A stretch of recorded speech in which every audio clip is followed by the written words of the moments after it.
දැන් ටිකකට කලින් බෙල්ලෙක් ගැහුවේ ඔයාද? සොංගේ ඔයාට ප්‍රශ්නයක් නෑ නේද? මේ මොකද මේ?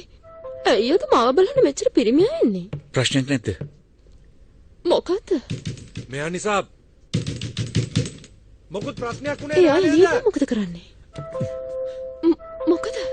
එළියේ ඉන්න කෙනා ඉරන් වෙන කවුරුත් මියාවේ නැද්ද? ආවා. ජේකියුන් අයියා. ඒ කවුද? අර එළියේ ඉඳන් කෑ ගහන කෙනාගේ අයියා. මල්ලිට වඩා නම් එයා හරි දක්ෂයි. එසෙන්ෂල් ගෲප් එකේ උරුමකාරයා. අයියෝ ඔය දේවල් අහන්නේ? චොංසොංගේ දොර අරිනවා. එකපාරක් කොහම දොර අරිනවා. අල්ලපු ගෙදර කෙනා එළියට එනවා. ඉන්න මං අර දොර අරලා යන්න. මොනවද කරන්නේ? කෑ ගැහුව පළියට දොර අරනවද? මොනවද මේ කියන්නේ? මොන වගේ කෙනෙක්ද කියලා හරියට දන්නේවත් නැතුව දොර අරින්න හදන්නේ? ඒක නම් ඇත්ත. එයා ගැන නෙවෙයි ඔයා කවුද කියන එකයි මං තාම හරියට දන්නේ නැත්තේ. මං අහන්නේ ඔයා කවුද? දැන් මම මේ කියන්නේ මං ගැන නෙවෙයි මං හැර අනිත් අය ගැන. ඔයා ගැනත් මං දන්නේ නැහනේ. දැන් යන්න. දැම්ම. ටිකක් ඉන්න. කවුරු හරි මාව මෙහෙම අල්ලන්නට කැමති නැහැ. ඉතින් මට මොකද? යන්න. සොංගේ ඔයා හොඳින්නේ. මෙයා ඔයාට කරදරයක් කළේ නෑනේ. මේ බලනවා. හිතුවද මං ඒ වගේ දේවල් කරන කෙනෙක් කියලා? මං ඔයාට කලිනුත් කිව්වා නේද? බලපු ගමන් පේනවා අමුතු කෙනෙක් කියලා. මෙච්චර කාලයක් ඉඳලා ඔයගේ කතාවක් ආව පළවෙනි වතාව. ඇත්තද? මං හිතුවේ ඕන තරම් අහලා ඇති කියලා. මේ අහන්න. මට දැන් හොඳට මහන්සි. දැන්වත් යනවද? ඔව්. දැන් ඉතින් යනවා. ඔයත් යනවා. ඇයි? හුඟ දවසකින් හම්බුනේ. කෝපි එකක්වත් බීලා. අල්ලපු ගෙදර. ටිකක් කතා කරමුද? දැනගන්න දෙයක් තියෙනවා.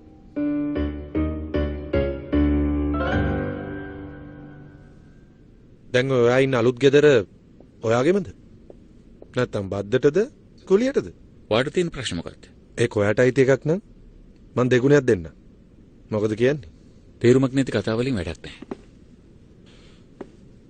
ඔයා අපේ සොංගී ගැන මොනව හිතන් ඉන්නවද කියන්න මං දන්නේ නැහැ.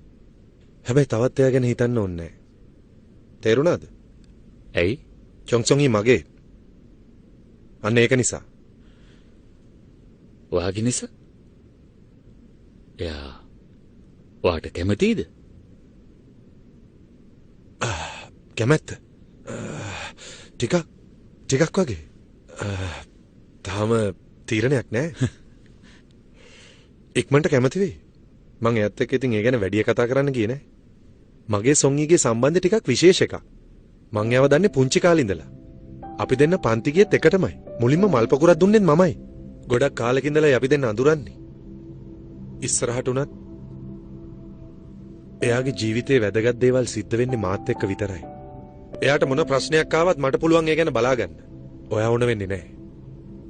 ඊර්ෂ්‍යාව කියන්නේ මනුෂ්‍යයා තුල දැකිය හැකි ඊටම පහත් අශෝභන චිත්තාවේගයක්. අපට සමීපතම පුද්ගලයා තමා අතහැර වෙනත් පුද්ගලෙකු වෙත යාවියයි හිතේ ඇතිවන බියෙහි ප්‍රතිඵලයක් විදිහට තමයි ඊර්ෂ්‍යාව හටගන්නේ. පුංචි කාලේදී මේ ඊර්ෂ්‍යාව කියන එක කේන්තියක් විදිහට තමයි වුන් පිට කරන්නේ. උදාහරණයක් ලෙස තමන්ගේම අම්මා අනිත් සහෝදර සහෝදරයන් හොරතල් කරනවා දකිනකොට ඒ දරුවා ඒකට ප්‍රතිචාර දක්වනවා. දැඩි ලෙස කෝප වීම, ඒ වගේම තමන්ට ලැබෙන ආහාර ප්‍රතික්ෂේප කිරීම, මාපට ඇඟිල්ල උරා බීම වැනි දේවල් දකින්න පුළුවන්. ඒ වගේම මේ ලදරුවා වැඩිහිටි තත්ත්වයට පත් වුණත් ඊර්ෂ්‍යාවෙන් කිසි වෙනසක් දකින්න නැහැ. ආදරය කරන්න ගත්තාම මේ තත්ත්වය හොඳට පේනවා. සර්ගේ ජීවිතේ මීට කලින් කාටවත් ඉරිසියා කළා නැද්ද? මං කියපු දේ තේරුණානේ. ඒක නිසා මීට පස්සේ කිසිම හේතුවක් නැතුව ඔයාට අපේ සොංගීගේ ගෙදරට යන්න බෑ. අදත් හේතුවක් තිබුණු නිසා ගියේ. මොකද්ද හේතුව? චොන්සොන්ගේ අපේ ගෙදර ආපු වෙලාවේ එයාගේ දම්පාට හෙයා බෑන්ඩ් එක දාලා ගිහලා. ඒක කියන්න යාවේ. මොන? ඒක කොහොමද ඔයාගේ ගෙදරට ආවේ? එයා ආපහු බීලා ඔයාගේ ගෙදරට ආවද? ඒ විදිහේ දෙයක් නම් සිද්ධ වුණේ නැහැ. හොඳ සීයෙන් එයා මගේ ගෙදර එක රැයක් හිටියා. එයාගේ හෙයා බෑන්ඩ් එක ඉක්මනට දෙන්නත් ඕන. සර්, ඔච්චර තැන්පත් වගේ පේන්නේ ඔයාලගේ ඉරිසියාව නැති හින්දාද? මං ඉස්සෙල්ල විස්තර කරපු විදිහට නොමේරු චිත්තාවේගයක් තමයි ඊර්ෂ්‍යාව කියලා කියන්නේ. පෞරුෂත්වයෙන් දුර්වල අනිත් අය පහත් කොට සැලකන හැඟීමක් නම් මට නැහැ. මට එහෙම දෙයක් දැනලවත් නැහැ. මං කියපු විදිහට ඊළඟ සතියේ අවසාන විභාගය තියෙනවා. මේ හැම කෙනෙක්ම සූදානම් වෙලා ඒකට එන්න ඕන.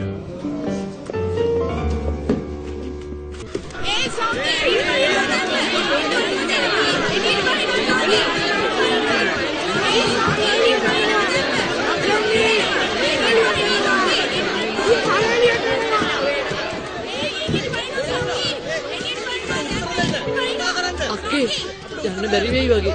මීඩියා වල කට්ටියයි අනිවාර්යගේ යාළුවෝ ගොඩක් මෙතන ඉන්නවා. අපිට යන්න දෙන්න බෑ කියලා කියනවා. මේ ප්‍රශ්න වලට උත්තර ගන්න. මොනව කරන්නද? අපි ආපහු යමු.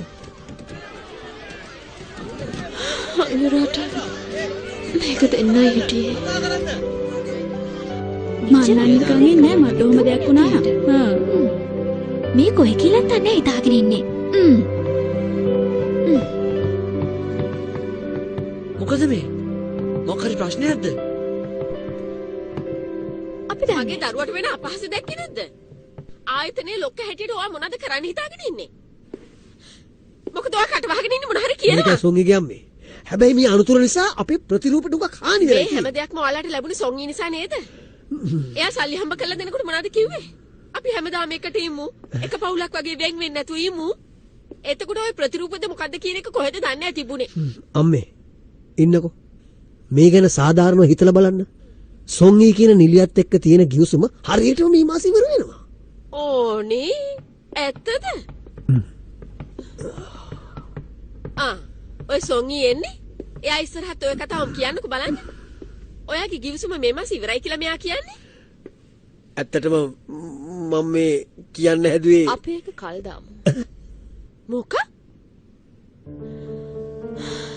ඒකට හේතුව තමයි අපි අවුරුදු 12ක් තිස්සේ එක දිගට වැඩ කළා වුණත් මේ ප්‍රශ්නේදී ඔයාලා හැසිරුණ විදිහ අන්තිම නරකයි. මේ විදිහටද ඔයගොල්ලෝ මගෙන් වැඩ ගන්න හදන්නේ? ගිවිසුම අලුත් කරන්න මට තව කල් ඕනේ. එහෙමද? මන් නිසා ලාභයක් වුණා නම් ඒ ගාන ගෙවන්න මම ලෑස්ති. කිව්වනවද? සොංගී ඔයාට පිස්සුද? එහෙම කරන්න බෑ. ගිවිසුමට අනුවයි අපි වැඩ කරන්න ඕනේ. මට දැන් ටිකක් විවේක ගන්න ඕනේ. හොඳයි. මම කරදර කරන්නේ ටිකක් විවේක ගන්න. අස්සෙන් එන්න එපා. දැන් මගේ මැනේජර් නෙවෙයිනේ.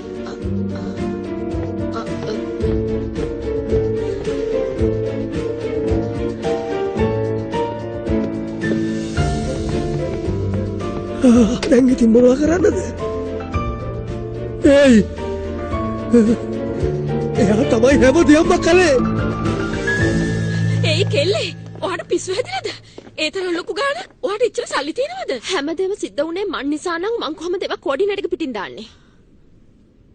ඔයා වෙනස් වෙලානේ. කවදද ඉඳන් ඔය විදිහට වෙනස් වුනේ? වැදගත් විදිහට වැඩ කරන්න පටන් ගත්තේ? ඔයාගේ අම්මා ගැනත් පොඩ්ඩක් හිතනවාකෝ.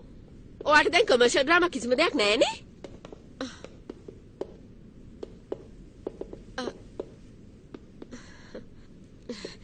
සීමිව දැක්කේ හුඟක් කාලෙකින්. ඔෆිස් එකට ආවද? මැනේජර් හම්බ වෙන්න ආවා. ඩ්‍රාමා එකේ මෙයාගේ චරිතෙත් වෙනස් වුණ නිසා අපිට දැන් ලෑස්ති වෙන්නත් තියෙනවනේ. චරිතේ? කොහොමද වෙනස් වෙලා තියෙන්නේ? ඔයා ඒක දන්නේ නැද්ද?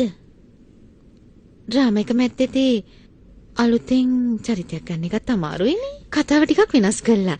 කොහොම හරි දැන් අපේ සෙමීට රඟපාන්න තියෙන්නේ ප්‍රධාන නළුවත් එක්ක. මොනවා? අම්මේ ඔයා ඕම කතා කරන්නේ? සොංහි වැරදියට හිතන්න එපා. ඩිරෙක්ටර් මට එහෙම යෝජනාවක් කරපු එක ඇත්ත තමයි. ඒත් මං බැහැ කිව්වා. මොනවා? ඔය ඇත්තමද? ඔව් අම්මා. ඔයාට නොකියවට සමා වෙන්න. මං ඒක කෝඩිනේටර්ට දැනුම් දුන්නා. හොඳ සිහියෙන් ඉන්නේ. කොච්චර හොඳ අවස්ථාවක් ඔයාට ලැබුණේ? කොහොමද කරන්නේ? කාලයක් බලාගෙන හිටියත් මේක කරන්න බෑ. සොංගිටත් මේකෙන් නරකක් වෙන්න පුළුවන්. මම මේකට කැමති වුණොත් මගේ හොඳම යාළුවා අහක දැම්මා වගේනේ. මං මෙහෙම ඉන්නවා. කවදා හරි හොඳ චරිතයක් ලැබෙයිනේ. නොලැබුණත් කමක් නෑ ඉතින්. සෙමී නම් අම්මට වැඩිය හොඳයිනේ. ඒක නෙමෙයි සොංගි. ඔයා බය වෙන්න එපා. මං බෑ කියන්නයි යන්නේ. ඔයා කරන්න. ඔයා එක කළේ නැති වුණොත් වෙන කවුරු හරි එක කරනවා. මටත් ඒක කරන්න බැරි නම් ඔයා මං ගැන හිතන එක නොකර ඉන්න එක අපරාධයක්. දැන් ඔයා ගැන හිතන්න. ඒකනේ. සොංගි අම්මට වැඩිය හොඳයිනේ. ඒත් මට ප්‍රශ්නයක් නෑ. කරන්න. සොංගි කෝඩිනේටර් බලාගෙන ඇති. ඇතුළට යන්න.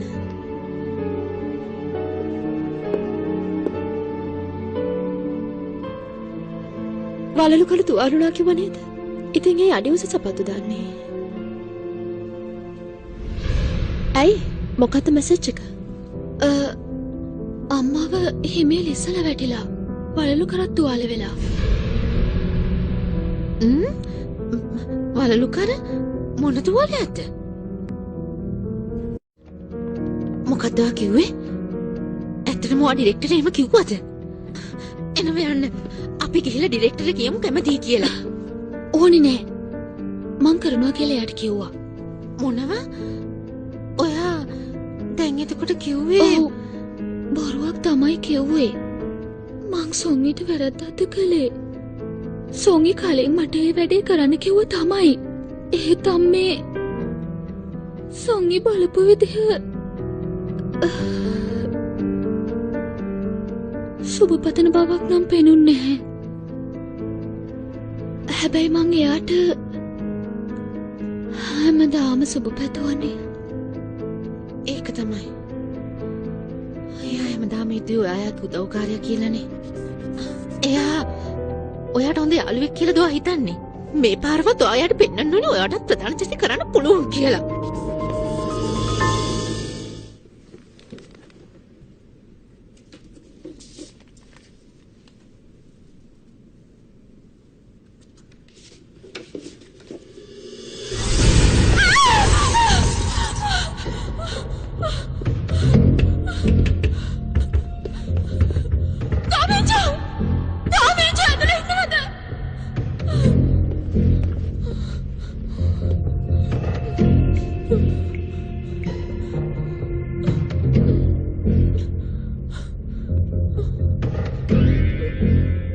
මට ඕනිම කරන වෙලාවෙ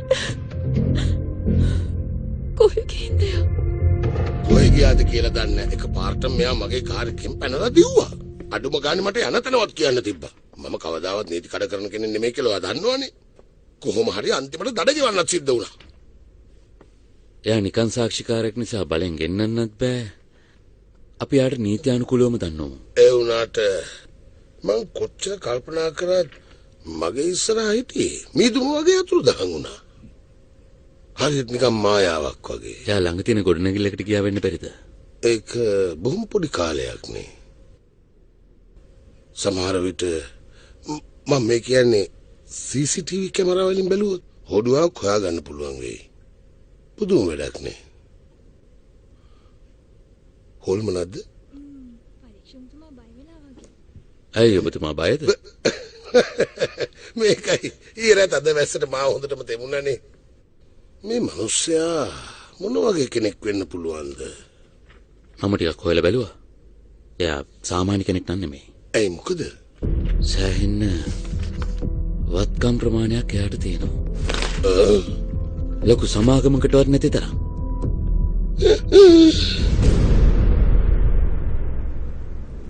ඕ හරි අවුනා. මං යන්න. හරි. දැන් හරි. ඔයාට ඇති නිශ්චල දේපල ප්‍රමාණය දැක්කහම ඇත්තටම මට පුදුමත් හිතුණා. කොහොමද මෙච්චර විශාල දේපල ප්‍රමාණයක් අයිති වුණේ? අවුරුදු 400ක් විතර ජීවත් වුණු නිසා ඒවා નિરાයසෙන්ම වගේ වැඩි වෙලා තියෙනවා. ඔයාට හොඳට අනාගතය බලන්න පුළුවන් වගේ. නැත්තම් කොහොමද ගණන් වලින් මෙච්චර ඉඩම් ප්‍රමාණයක් ගත්තේ? මුලින්ම මම ව්‍යාපාරයක් පටන් ගත්තේ 1753 දී. ඒ කාලේ යුන්සොන් ඩොන් කියලා හන්යන් වල ගොඩක් ප්‍රසිද්ධ ඉඩම් විකුණන මිනිස්සෙක් හිටියා. අර තියෙන්නේ අතන කල් ගොඩක් වගේ පෙන්නුනට මල්බෙරි වගේ දෙයක් වගා කළොත් ඒව රත්තරන් වගේ අස්සරණ ගන්න පුළුවන්. මං ඊටම අරගෙන මල්බිරි වගාවක් කරන්න හිතාගෙන හිටියේ. පස්සේ කාලේ එතන ලස්සන විනෝද උයනක් ඇතුවා. නර තියෙනවා නේද? ඕකේ අයිතිකාරයා තමයි රාජකීය ලේකම්තුමා. එතුමා රජතුමා ඉදිරියේ කටවරද්ද ගත්තු හින්දා දැන් තනතුරෙන් පහ කරලා ඉන්නේ. ඇස්වලින් කඳුළු වැටෙනවා වගේ තමයි ඉඩම් ටික විකිනෙන්නේ. පුළුවන් තරම් ඉක්මනින් අරගන්න. පරිසරයත් ගොඩක් ලස්සන නිසා ක්‍රීඩාංගණයක් හදන්න හිතුවේ. ඒත් දැන් ඒක තනිකරම නිවාස සංකීර්ණයක්. ඉස්සර ගන්නම් කියන්නේ හන්යන් වල කොටසක් නම් නෙවෙයි. ඉඩම් වල වටිනාකම වුණත් හන්යන් වල තියෙන පොඩි නගරවලටත් වඩා ගොඩක් ලාභයි. සංසොන් නගරේ වුණත් ඉස්සර මතක හැටියට එහි තිබුණේ ගම් 3ක් විතරයි. ඔයා දන්නවද? ඒ ගම් 3ම එකතු කළත් ඕන්නම් 200ක් විතර මිනිස්සු ඉන්නේ නැති. අද හිතා ගන්නවත් බැරි තරම් ඉන්නවා. අයියෝ. ඒ පරිසරය වුණත් දැන් හරිම වෙනස්. මුඩු බිමක් කියලා හිතන්නවත් බෑ. ඒ කාලේ ජීවත් වෙච්ච මිනිස්සෙක් මේක දැක්කොත් එහෙම ගොඩක් දුක් වෙයි. ඉඩමක් නොගත් එකට. මට තේරෙන්නේ අපේ මුත්තල මොනව කළාද කියලා. ඔයා ඒගොල්ලන්ගෙන් ඉඩම් ගන්න ඇති නේද? මේ දීපල වලට ඔයා කැමති දෙයක් කරන්න. ගොඩක් වටින කෞතුක භාණ්ඩයක් තියෙනවා. මොනවා හරි පිළිවෙලක් කරලා ඒව ආරක්ෂා කරගන්න. හැබැයි ඔය වටින කෞතුක භාණ්ඩ එකපාරට එළියට ගන්න එපා. මොකද මිනිස්සු සැක හිතයි. ඔව්. ඒ කතාව නම් ඇත්ත තමයි. හැබැයි ඔයා මේ දේවල් ගැන තීරණයක් ගත්ත නිසා මට එක දෙයක් ගැන විශ්වාසයි. ඇත්තටම ඔයා යනවා කියන එක. මට මේ ලැබුණු අවස්ථාව අවුරුදු 400ක් බලන් ඉඳලා ලැබුණු දෙයක්. මෙහෙන් පිට වෙලා යන අවස්ථාවක් ආවොත් කිසිම දුකක් නැතුව බැඳීමක් නැතුව යන්න පුළුවන් කියලා හිතුවත් ඇයි මොකද? ටික ටික කාලේ ලඟ වෙනකොට මගේ හිතේ එක්කෙනෙක් ඉතුරු වෙලා ඉන්නවා. ඒකම තමයි මට තියෙන වේදනාව. බැඳීම, දුක, මේ හැමදේම එතන තියෙනවා. ඒකාකාරීව ගෙවුණු අවුරුදු 400ට වඩා මේ කාලේ හරිම වෙනස්. කෙනෙක් මැරුණම ඒ කෙනා නැති වෙනවා. ඒ බව මට හොඳට තේරෙනවා. මේක එහෙම දෙයක් නෙවෙයි.